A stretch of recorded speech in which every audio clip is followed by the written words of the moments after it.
Nature gave us ears that are permanently on. Our hearing is one of the senses we can't switch off. We hear everything, all the time, day and night, even when we're asleep, and we react to all sounds. They're all taken care of and processed in one way or another. This is as it should be. Humans are designed to be outside. Our ears instantly tell us where sound is coming from and how far away it is. Strange sounds alert our caveman brain to danger. They get our adrenaline going, preparing us to fight or flight. But we're not living our lives outside anymore. Modern life is spent inside. And here, the rules are different. In a building, the only natural sound is the human voice. All sounds are distorted as they bounce off hard, flat surfaces, such as floors, walls, and ceilings. This confuses our hearing. Indoors, it's difficult to hear where dangers are coming from, or to hear what people say. We keep hearing the same sound again and again, as the noises echo around the room, not just once as our ears are designed to do. Sometimes sounds are great. They can make us happy. But when we try to listen or concentrate or go to sleep, the noises make us anxious or stressed or even angry. It's an especially big problem in buildings that we have to spend time in, whether we want to or not, such as schools, offices, and hospitals. Although these buildings should have been designed to help us learn more, to work better, and to recover from illness, they're often so noisy that they're really not fit for purpose. It doesn't have to be this way. Instead, make the inside behave like the natural outdoor environment, so our ears and voices can work in harmony. Well-designed schools have acoustic environments that replicate nature, bringing the outside in without echoing. They treat their classrooms acoustically, using materials that redirect and soak up noise. Create spaces that inspire communication and, most importantly, learning. Classes start more quickly, the pupils can clearly hear what their teachers say, and they can better concentrate on their work. Their memory performs better. So the results improve, and so does behaviour. Teachers calm down too. Noise-induced stress and high blood pressure is less of a problem. It's a great improvement over noisy classrooms. If the acoustics are poor, pupils seated on row 4 may miss up to 50% of what the teacher says. Working in groups also creates more noise. Pupils lose concentration and start to misbehave, chatting loudly instead of working. The teacher responds by shouting, so they get hoarse. Their voices suffer, and so does learning. So clearly, schools that invest in good acoustics ensure equal opportunities for all to learn by working in groups that facilitate engaged discussion and problem solving. Such positive and inclusive teaching is less bossy and repetitive. It inspires pupils, engages teachers, and ultimately, society prospers. Open-plan offices might resemble the great outdoors. There's a sense of space. These offices are meant to make it easier to collaborate, to communicate and learn from each other.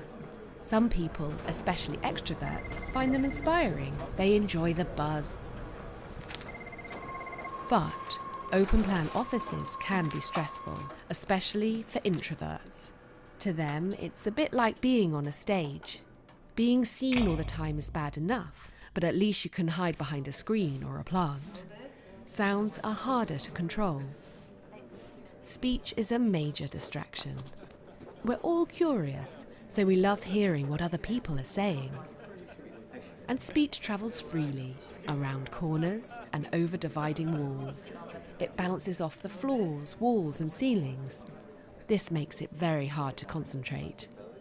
Such noise pollution harms both people and profits. Distracted workers are not only unhappy, they're also less motivated and less productive. it takes a long time to return to deep concentration after being disrupted by noise. People can develop a form of tunnel vision as they no longer take in new ideas. They become less positive and stop thinking outside the box. Stress builds up, and so does the rates of sick leave. Companies who take acoustics seriously can avoid such costs. More demanding tasks, such as logical thinking, require better acoustic support. So, by investing in good sound planning, they can protect their most valuable asset, namely the people who work there.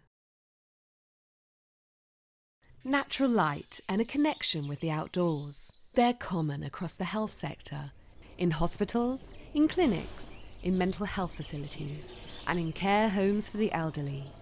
This is because doctors and nurses know that healing is enhanced by environments that mirror nature, thus making people feel calm and safe.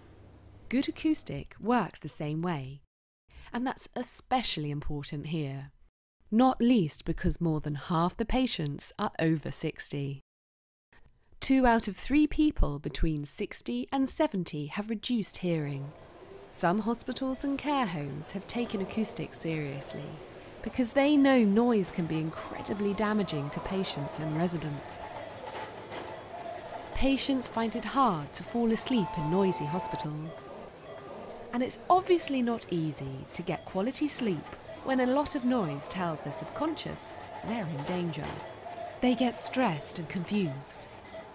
Their blood pressure rises and their recovery slows. Understanding what people are saying is also difficult when bleeping sounds and distant conversations bounce around between hard floors, ceilings, and walls.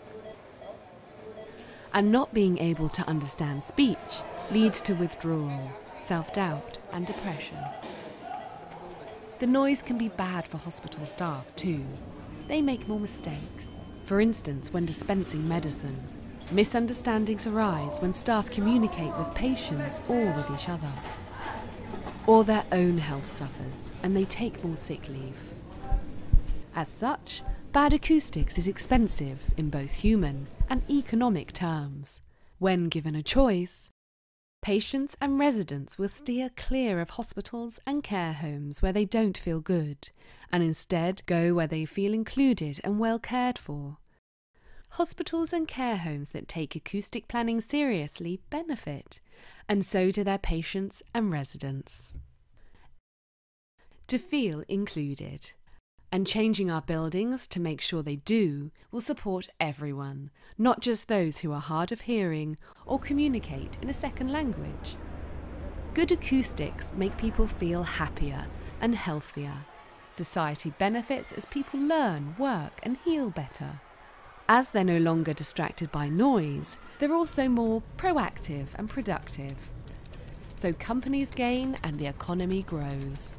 And when people and companies produce more with less input, they also help create a sustainable world.